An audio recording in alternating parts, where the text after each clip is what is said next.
네, 오늘은 시편 두 번째 시간입니다. 하나님이 믿어지지 않을 때라는 제목으로 말씀 나누도록 하겠습니다. 자, 다윗 시편도요. 다윗의 시입니다.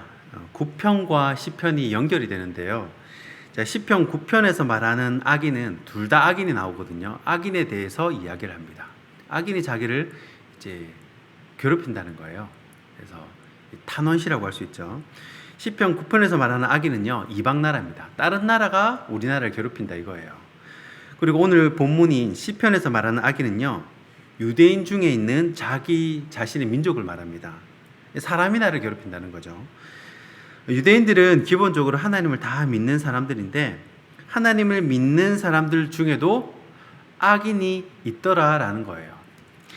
자, 우리가 성경에서나 큰 역사 속에서는 하나님이 하셨습니다 이렇게 고백을 하지만, 사실 일상생활에서 일어나는 죄들, 거짓말을 하고 또 고르반 그러면서 교회의 것을 가져가기도 하고, 또 11조를 도둑질하고 이웃 사이를 이간질하고 이런 나쁜 행동에 대해서는요, 사실 바로바로 눈에 보이는 결과가 이렇게 나타나지가 않습니다. 자, 그리고 오히려 권력자에게만 잘 보이면 그 자리가 견고하고 승승장구하는 그런 세태를 우리가 볼 수 있습니다. 자, 하나님이 살아 계시다던데 어떻게 이런 일이 일어날 수 있나?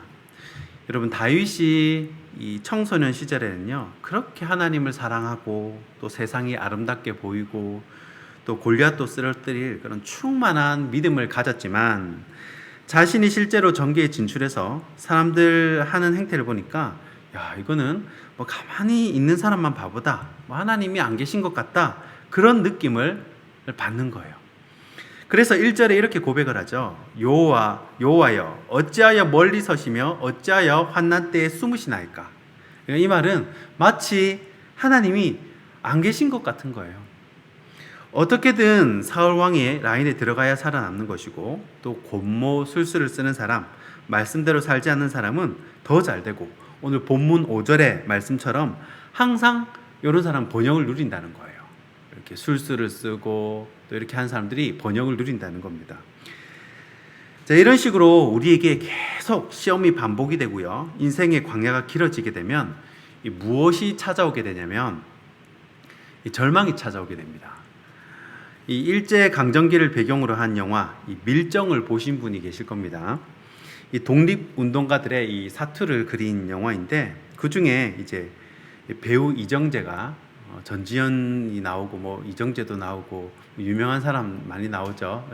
이 이정재가 나라를 배신을 합니다. 이 정보를 흘려주고 본인은 일본 순사가 되고, 또 그와 그의 가족은 번영을 누립니다. 해방이 되어도 번영을 누려요. 이렇게 이 친일파 행적을 한 사람이. 반면에 나라를 위해 독립운동한 투사들은요, 자녀나 아내가 잡혀 죽게 되고, 또 평생을 취직도 못하고 가난하게 살거나 또 불구로 살게 됩니다. 이 고문 때문에. 물론 이정재 인생의 느지막할 때 이 전지현이 끝까지 기다리다가 암살을 하기는 하지만, 이 독립운동가들은 일평생 독립만 고대하면서 이 극빈자 수준으로 살아갑니다. 실제로 우리는 이토 히로부미를 암살한 안중근 의사를 존경하고 또 대단하다고 생각을 하지만, 정작 안중근 의사가 처형을 당한 이후, 잡혀서 처형을 당한 이후에 그의 아내나 자녀를 돌봐주는 사람이 없었고, 또 나라도 그걸 책임지지 못했다고 합니다. 외면을 했다고 해요. 안중근 의사가 사망할 때 그의 아들 안중생은 4살이었고요.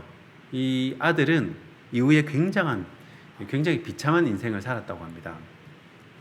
형은 어린 시절 7살 때 누군가 준 과자를 먹고 이렇게 독살을 당했고요.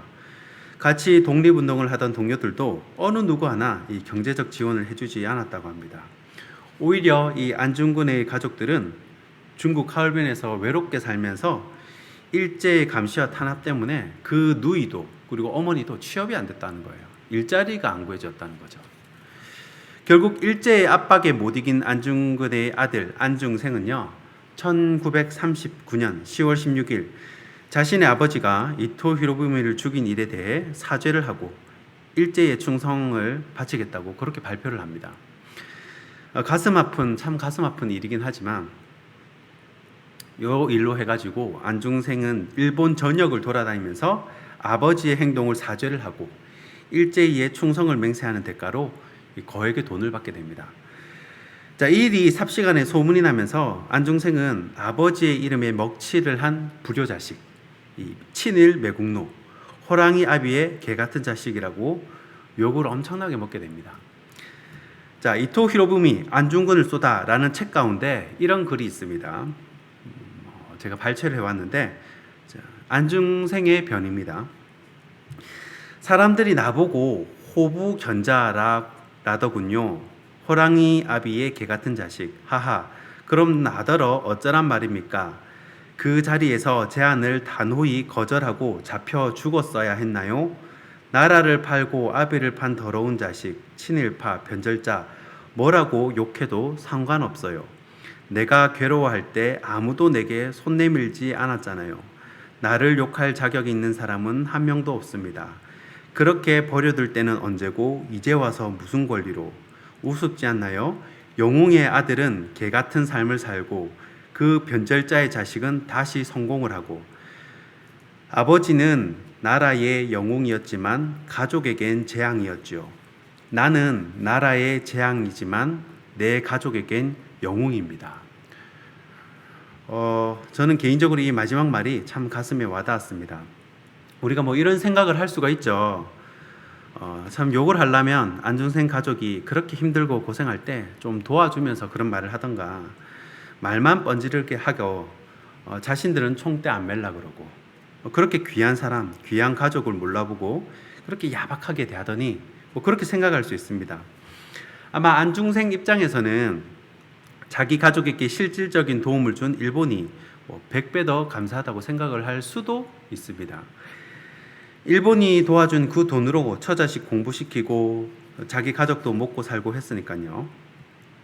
이 안중근 의사 기념관 홈페이지에 가보면요, 안중생 씨의 자녀가 2남 1녀로 이렇게 되어 있는데 미국 등지에서 사는 걸로 나옵니다. 아들이 이제 의사도 되고, 안중생의 아들이 의사도 되고 나름 미국 사회에서 성공해서 그렇게 잘 살고 있는 걸로 이렇게 나옵니다. 다윗의 상황이요, 저는 안중생의 입장과 참 비슷하다고 생각을 했습니다. 자, 다윗 입장에서 보면요, 자기는 목숨을 바쳐가지고 골리앗하고 싸워가지고 블레셋 손에서 이스라엘 구해줬잖아요, 그죠? 이때 지면 이스라엘은 블레셋의 종이 되는 겁니다. 그런데 이 나라에서 다윗에게 이렇게 치하해 준 것은 별로 이렇게 찾질 못했습니다. 오히려 말로만 위로하고 잘해주는 척하다가 알고 보니까 다 사울 왕 뒤에 줄 서가지고 다윗을 헌식자처럼 이렇게 쉽게 배신을 합니다. 사울 집안 사람뿐만 아니라 자기 도움을 받은 그일라 사람, 또 같은 집안 사람인 유다 지파 10 사람도 이 사울에게 다윗을 밀고 하는 상황인데 다윗이 누구를 믿을 수 있었겠습니까? 그러니까 다윗이 2절에 이렇게 고백합니다. 뭐라고 고백하냐면, 악한 자가 교만하여 가난한 자를 심히 압박하오니 그들이 자기가 베푼 꾀에 빠지게 하소서. 자, 진짜 이런 상황이 반복이 되면요, 하나님이 살아계신지 의심이 들 때가 있습니다. 믿음이 흔들리는 거예요. 이 안중생의 상황과 다윗의 상황이 비슷하다는 느낌이 들지 않습니까? 오늘 말씀을 통해서 간단하게 이 세 가지 포인트만 한번 잡아보겠습니다. 이 첫 번째 포인트는 교만한 자의 번영입니다. 오늘 본문 4절과 5절입니다. 악인은 그의 교만한 얼굴로 말하기를 여호와께서 이를 감찰하지 아니하신다 하며 그의 모든 사상에 하나님이 없다 하나이다. 그의 길은 언제든지 견고하고 주의 심판은 높아서 그에게 미치지 못하오니 그는 그의 모든 대적들을 멸시하며. 아멘. 자, 유대인들은 모두 하나님을 믿지만 하나님이 없는 것처럼 사는 사람이 있다는 거예요. 온갖 불법과 술수와 또 다른 사람을 밟고 그렇게 해서 번영을 이룬다는 거죠. 자신들이 잘 산다는 거예요. 반면에 다윗은 나라를 구했고요, 또 목숨을 바쳐 또 이렇게 충성을 했는데 이 자기의 처자식뿐만 아니라 자신의 부모님까지 이 암살 당할까봐 광야로 숨게 합니다. 피신을 시켜요. 아무리 우리가 죽고 나서 상급을 받고 또 천국을 사모한다 해도 이 땅의 삶이 너무 고달프면요, 이 믿음이 흔들리게 됩니다. 그래서 아굴의 기도가 지혜로운 거예요. 너무 부하게도 마시고 또 너무 가난하게도 마옵소서. 이게 너무 부해도 시험이 들고요, 너무 가난해도 시험거리가 생긴다는 겁니다.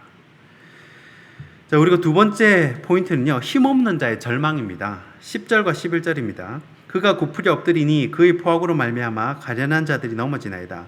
그가 그의 마음에 이르기를 하나님이 잊으셨고 그의 얼굴을 가리셨으니 영원히 보지 아니하시리라 하나이다. 아멘. 자, 여러분, 그 광야도 하루 이틀이지 광야길만 계속 걸으면요, 사람이 이제 낙심이 됩니다. 하나님이 의심이 되고 사람의 방법을 써서라도 탈출하고 싶은 그런 마음이 생겨요. 불신이기는 하지만 사람이 그렇다는 거예요. 그래서 아브라함도 첩을 통해서 이스마엘을 얻잖아요. 이게 길어지면, 광야가 길어지면 낙심이 된다는 거죠. 이 힘없는 자가 갖는 절망이 이렇다는 것입니다. 이 상황이 이렇습니다. 세 번째 포인트는 필자의 진심입니다. 그럼 필자의 진심이 뭐냐? 진짜 하나님이 없는 거냐? 불신이냐? 14절입니다. 주께서는 보셨나이다. 주는 재앙과 원한을 감찰하시고 주의 손으로 갚으려 하시오니 외로운 자가 주를 의지하나이다. 주는 벌써부터 고아를 도우시는 이신이다. 아멘. 자, 여기서 외로운 자가 주를 의지하나이다. 근데 여기서 외로운 자는 다윗 자신이겠죠.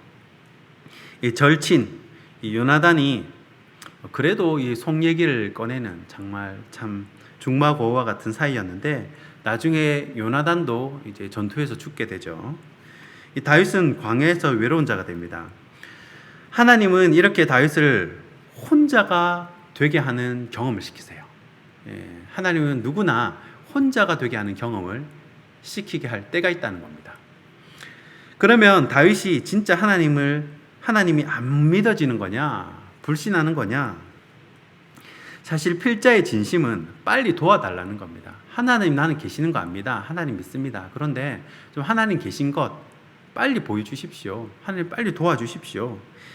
빨리 이 상황을 벗어나게 하셔서 악인들도 주의 손으로 벌해주시고 불안한 이 광야 생활을 빨리 청산하기 원합니다. 이 마음이 들어있는 것이겠죠. 그것이 다윗의 진심이라는 겁니다. 말씀을 정리합니다. 이 안중생과 다윗의 다른 점은 다윗은 끝까지 하나님을 붙들었다는 거예요. 하나님이 있었다는 겁니다. 이 철로 역정에 보면요, 크리스천이 길을 잘못 들어가지고 어떤 거인의 집에 들어갑니다. 그래서 잡혀요. 이 큰 새장 같은 데 잡히게 됩니다. 그런데 이제 이 동료, 같이 길을 걷던 이 소망이라는 사람과 같이 잡혀서 들어갑니다. 결국 이 새장에서 이제 막 이렇게 옛날의 환상이 떠올라요. 그 절망이라는 노인이 그 새장 안에서 막 고통스럽고 괴롭게 막 다 끝났다고 막 땅을 치면서 통곡하는 장면이 나옵니다. 그런데 동료가 누구였어요? 동료가 소망이죠. 결국 그 소망이 그 새장을 탈출하는 열쇠임을 깨닫게 됩니다. 소망이 열쇠였다는 거예요. 오늘도 이 소망 되신 주님을 끝까지 붙들고, 이 소망 되신 주님을 끝까지 붙들고 승리하는 저와 여러분 되시길 주님의 이름으로 축원하고 축복합니다. 기도하겠습니다.